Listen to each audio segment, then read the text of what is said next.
এই যে দেখুন একটুখানি পোহাই বানিয়ে নিলাম। ভেবেছিলাম একটু ওটসে রুটি করবো, কিন্তু পুজো করে ওঠার ইচ্ছে করলো না জানেন। ওদের সবাইকে জলখাবার খাইয়ে পাঠিয়ে তারপরে পুজোয় বসেছিলাম, দিয়ে উঠে আর নিজের জন্য আর ইচ্ছে করলো না, তাই ভাবলাম চট করে একটুখানি এইটাই বানিয়ে নিই। ওই পোহা বলছি তোর, সুজি বানিয়ে নিলাম। আর এই যে এখানে চা, ব্যাস এই একটু বসে খেয়ে নিই, তারপর কাজে লাগবো। তো চলুন তখন আবার আপনাদের সাথে গল্প করব, ঠিক আছে? মর্নিং, পূর্বাজ লাইফস্টাইলে সবাইকে স্বাগত জানাচ্ছি। আশা করি প্রত্যেকে ভালো আছেন। তো প্রচণ্ড গরম। কালকে জানেন রাত্রেবেলায় ওই তখন মানে কণা রান্না করছে, তার মানে ওই 7:30 একটু বেশি হবে, 8টা বাজে এরকম বাজতে যায়। কি বৃষ্টি, সে বাঁধ ভাঙা বৃষ্টি আর ঝড় জানেন তো। হঠাৎ আমি একটুখানি আমাদের পাড়ার দোকানে গেছিলাম, সেখানে তখনই মেঘ ডাকছে। হ্যাঁ, তো কালু আবার তাড়াহুড়ো করে জিনিস দিল, বলে বৌদি মেঘ ডাকছে, পট করে কখন লোডশেডিং হয়ে যাবে, দাঁড়াও তোমাকে তাড়াতাড়ি দিয়ে দিই বলে। হ্যাঁ, তাও তো অর্ধেক জিনিস নেওয়া হয়নি। আজকে সকালে সে বেচারি আবার মনে করে করে সব পাঠিয়ে দিয়েছে জানেন।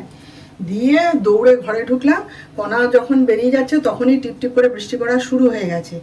হ্যাঁ, তারপরে এইবারে ঝড় আর বাঁধ ভাঙা বৃষ্টি, সে বেশ অনেকক্ষণ, 1 ঘন্টা প্রায়। ব্যাস, তার মধ্যে গেল লোডশেডিং হয়ে, আমার ভিডিও আপলোডে বসিয়েছিলাম, হয়ে গেল। আবার আলো আসতে 1 ঘন্টা বাদে আলো এলো, আসতে আবার নতুন করে আপলোডে বসালাম জানেন, হচ্ছিলই না কিছুতে। দিয়ে তারপরে ওই ভিডিও তারপরে আপলোড হতে হতে ব্যাস 10টা 10:30 বেজে গেল কালকে। কি করব, যাই হোক, ঝড় বৃষ্টি হলো ঠিকই, কিন্তু গরম কিছু কমেনি। প্রচণ্ড গরম, প্রচণ্ড গরম। যাই হোক, সকাল থেকে তো এখন বাজে হচ্ছে 11:30-র বেশি বেজে গেছে। সকাল থেকে আজকে আমাদের শুধু আড্ডা দিয়ে গল্প করেই কেটে গেল 3 জনে মিলে। ডাক্তার সাহেব তো ওই একটু দেরি করেই গেছে আজকে, গল্প আড্ডা একটু মেতেছিল আর কি সব। তারপরে জলখাবার টাবার খেয়ে ধীরে সুস্থে গেল।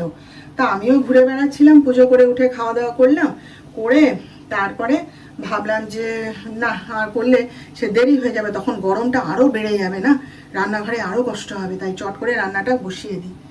এই ভাত আর ডালটা বসিয়েছি, বসিয়ে ভাবলাম আপনাদের সঙ্গে কথাটা একটুখানি সেরে নিই।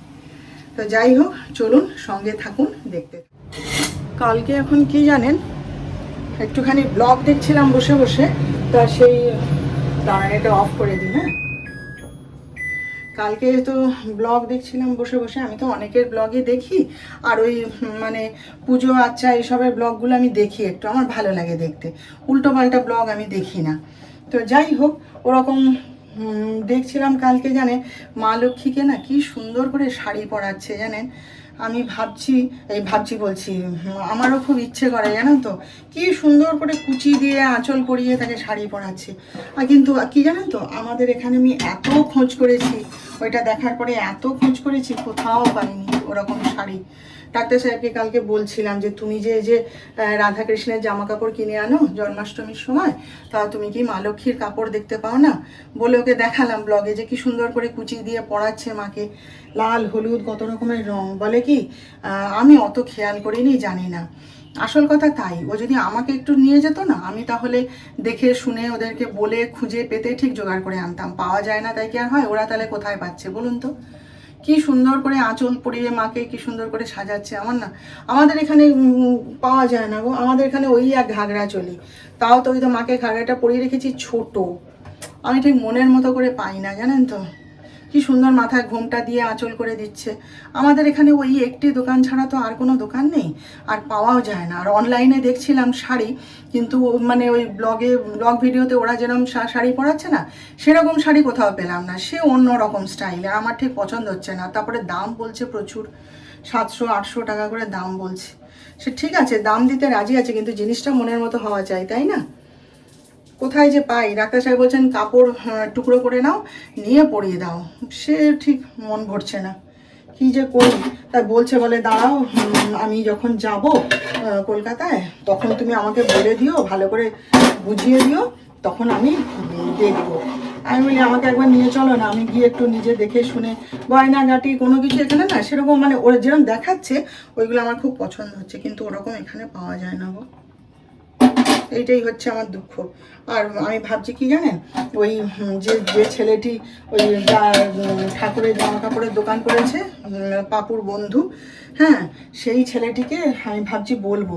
সেদিন আমাকে জিজ্ঞেস করছিল, জেঠিমা তুমি যে এখন জামা কাপড় কিনে নিলে তোমার রাধা কৃষ্ণের জন্যে, তুমি তাহলে জন্মাষ্টমীর সময় কি আর নেবে না? আমি তো নতুন জামা কাপড় আনবো। আমি বলি হ্যাঁ নেবো, এখন নিচ্ছি তো কী হয়েছে, তুই নতুন স্টাইলের আনবি জামা কাপড়, আমি নেব। তো ভাবছি জন্মাষ্টমীর আগে গিয়ে না ওকেই বলে আসবো যে তুই একটু দেখিস তো বাবা, যদি এরকম মা লক্ষ্মীর শাড়ি পাস ছোটো, তাহলে আমার জন্য নিয়ে আসিস 2-3টে। আসলে ডাক্তার সাহেবকে না মানে বুঝতে পারে না সঠিক করে, নিজেই তো বলছে দূর আমি ওসব বুঝতে পারি না, অত আমি খুঁজতেও পারবো না। এটাই হয়ে গেছে সমস্যা, জানেন তো। আর ওই ছেলেটি তো জামা কাপড় এখানে ওই একটিই দোকান আছে, আর কোনো পুজোর জামা কাপড়ের দোকান নেই।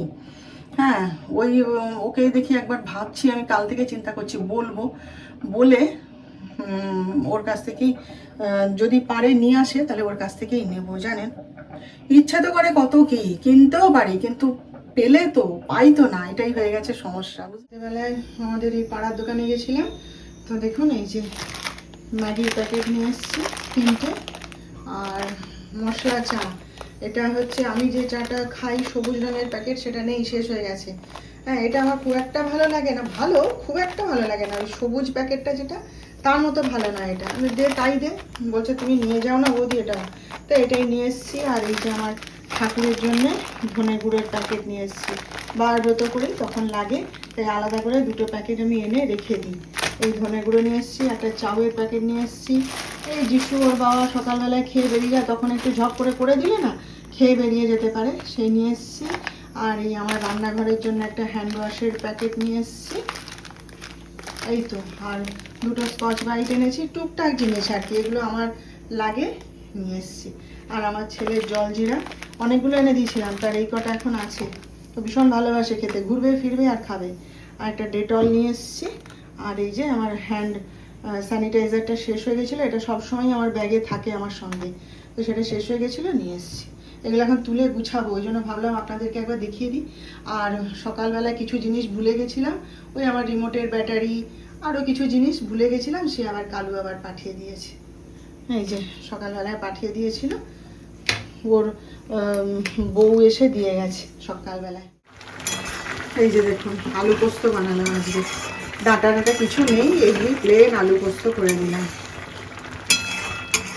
আমাদের বাড়িতে এরকম ঝোল পোস্তই পছন্দ করে, এক একজনের বাড়িতে দেখি তো মানে একদম ঝোল মেরে দিল শক্ত, কিন্তু সে আমার ঘরে কেউ খাবে না, এরকম ঝোল থাকবে, এই দিয়েই ভাত মেখে খেয়ে নেবে।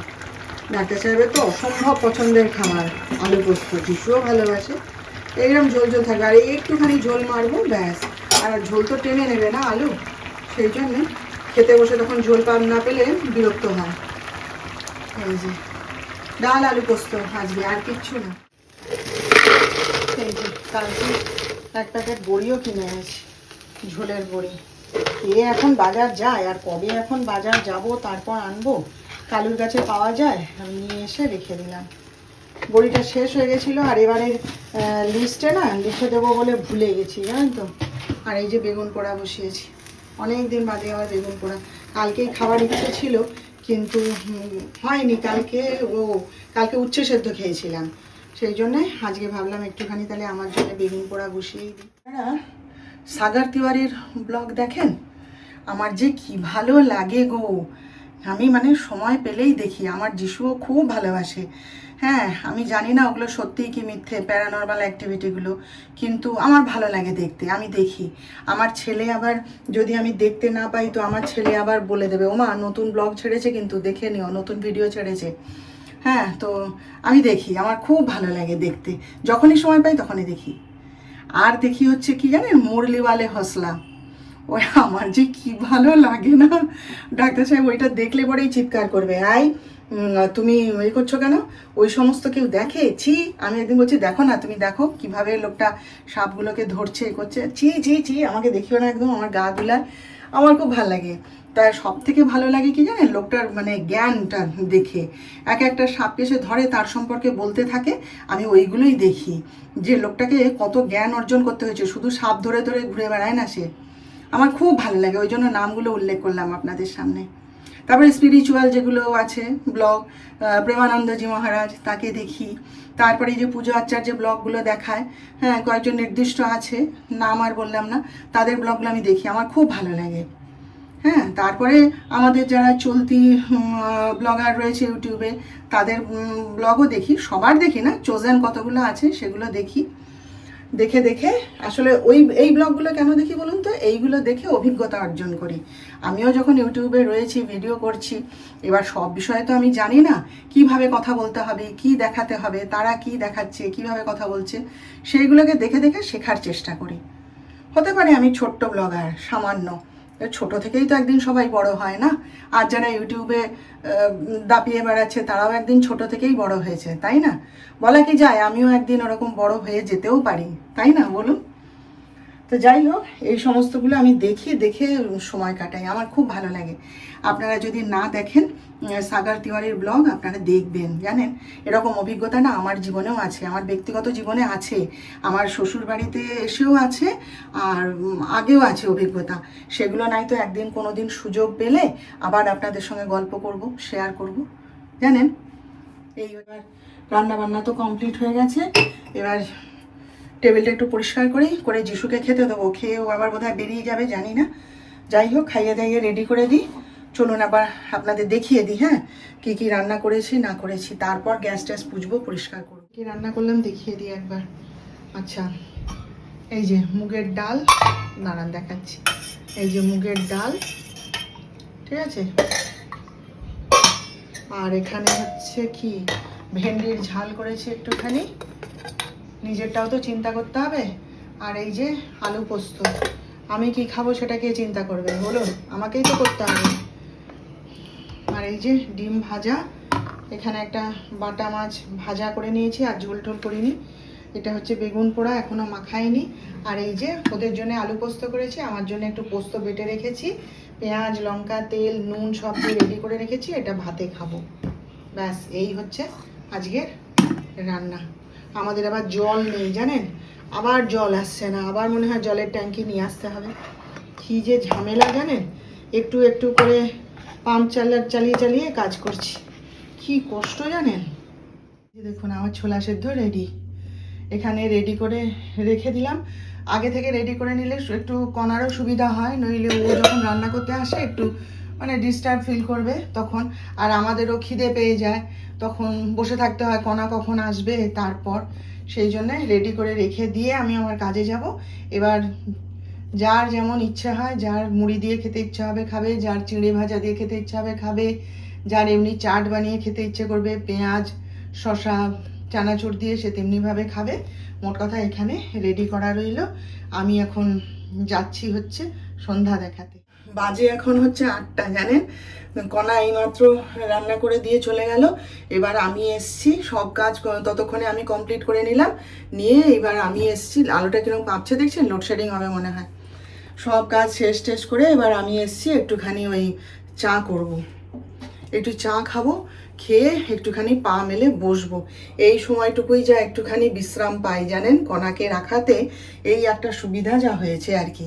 তো যাই হোক, আর আজকে না সকাল থেকে কি জলের কষ্ট জানেন তো, জল আসছে না, ট্যাঙ্কিতে জল নেই, একটু করে জল আসছে হচ্ছে, আর পাম্প চালিয়ে দিচ্ছি, জল তুলছি, সেই দিয়ে একটু করে কাজ হচ্ছে, চান করা হচ্ছে, হচ্ছে কি কষ্ট সকাল থেকে জানেন। ওইভাবে কি আর কাজ হয় বলুন, এত বড় বাড়ি, এত লোকজন বাড়িতে, জল না হলে কখনো হয় বলুন তো। কি হয়েছে কে জানে, আবার কোথায় কল বসানো হচ্ছে, কি আবার পাইপ লাইন পরিষ্কার হচ্ছে, কি নতুন পাইপ লাইন বসছে, একটা কিছু হবে আবার। দিন আজকাল এরকম গন্ডগোল আরম্ভ হয়েছে, আগে এগুলো ছিল না কিন্তু জানেন তো। দিয়ে আমি তো আবার দুপুরবেলায় ছোটু নিচে এসেছিলো, তখন ছোটুকে দিয়ে খবর পাঠালাম যে ছোটু জল নেই কিন্তু ট্যাঙ্কিতে। তারপরে দেখি আমার দেওর এসে আবার একটা ওই বিকেলবেলায় দেখি একটা জলের ট্যাঙ্কি খবর দিয়েছিল, এসে দেখি দাঁড়িয়ে আছে, ট্যাঙ্কিতে জল ভরা হচ্ছে। দিন আমাদের এইভাবে জল ভরে ভরে জলের গাড়ি অর্ডার দিয়ে জল এনে জল ভর্তি করে কাজ করতে হচ্ছে জানেন। এ এক নতুন ঢং শুরু হয়েছে, ওরা বসাবে পাইপ লাইন আর আমাদের টাকা খরচা করে জলের গাড়ি এনে জল ভর্তি করতে হবে, বুঝুন। কি জানি কি অসুবিধা হয়েছে জানি না, সেবারে তো পাইপ লাইন টাইন সমস্ত পরিষ্কার করা হলো, আমাদের কোনো অসুবিধা নেই, জল না এলে আর জল ঢুকবে কি করে ট্যাঙ্কিতে বলুন তো। আর এবার জল না হলে এসে কি অবস্থা জানেন, সকালবেলাতে বাথরুম যাব তার জল নেই, চান করব জল নেই, রান্না করব তার জল নেই, এভাবে কি হয় বলুন তো। যিশু বাথরুমে ঢুকে আধা চান করে এবার দাঁড়িয়ে আছে, ওমা জল নেই, যে দেখো ট্যাঙ্কিতে জল আছে কিনা একটু চালিয়ে দাও। দিয়ে আমি আবার গিয়ে দেখি না সে 1 হাত মতো জল হয়েছে, আবার সেইটা চালিয়ে দিয়ে যিশু চান করলো, আমিও চান করলাম। এইভাবে ডাক্তার সাহেব চান করতে ঢুকে দাঁড়িয়ে আছে, আরে জল দাও, জল নেই, আমি চান করব। দেখি ট্যাঙ্কিতে ওরকম একটু জল আছে, আবার সেটা মিনিট 10 চালিয়ে দিলাম। এইভাবে ভাবে সকাল থেকে আজকে কাজ হয়েছে জানেন। উপরে তো ওদের কি কষ্ট হচ্ছে কে জানে। দিয়ে ওই এখন দেখছি জলের গাড়ি, ছোটই সামলে নেয় ওটা, ছোটুকে বলে দিয়েছি, ওই এসে দেখে দেখে জল ভর্তি করে নিয়ে ট্যাঙ্কিতে তুলে দেবে জল। কি অবস্থা বলুন তো আমাদের। যাই হোক চলুন, যিশুকে তো খেতে দিয়ে দিয়েছি, চিঁড়ে দিয়ে ছোলা দিয়ে মেখেও খেয়ে নিয়েছে। আর আমি একটুখানি চা করি, করে একটু বসি, আমার সিরিয়াল শুরু হয়ে যাবে আবার, সে সমস্ত দেখি একটু বসে বসে।